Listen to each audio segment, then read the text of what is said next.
Musím hneď na začiatok povedať, že nikdy nechoďte von so ženou, ktorá mala len jednu fotku. Dobre, je to úplne, Jedno, je to úplne jedno, či to bude Instagram, alebo to bude Facebook. Vtedy to bol Facebook. Áno, okay. Kamarát. Takže si to urobil date.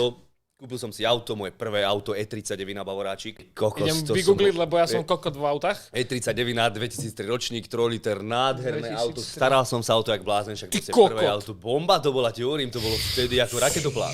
A v M-pakete som to mal.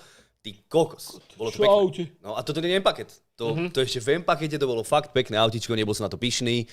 Chlapci, myslím, že bol víkend, na 100% bol víkend, neviem, či bol piatok, sobota, to jedno. Nemal som čo robiť. Písal som si jednou babou, ale my sme si písali tak, že raz za týždeň niečo sme si napísali, vieš. Kokos, skúsim, čo robíš, ak nemám čo robiť, nemal žiadny plán. Úplne hovorím, kokos, ale má jednu fotku a na tej fotke nevyzerala zle. Jednu fotku hovorím, OK, však to by mohlo byť.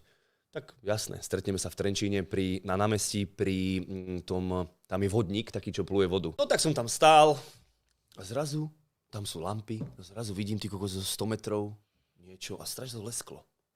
Hovorím to kokos, čo má na hlave, zrkadlo, alebo čo sa to odráža.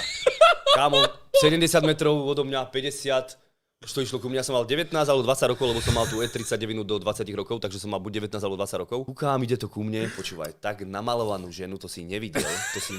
Ona prišla tak zgebrená, normálne to si predstav, že to keby do nej pichneš prst do líca, tak ti hovorím, potiaľ to tam zarieš prst a furt to necíti. Ešte prišla ku mne, pricupkala normálne a že prvé, čo povedala, a počúvaj ten hlas. Ty si ale zlatý!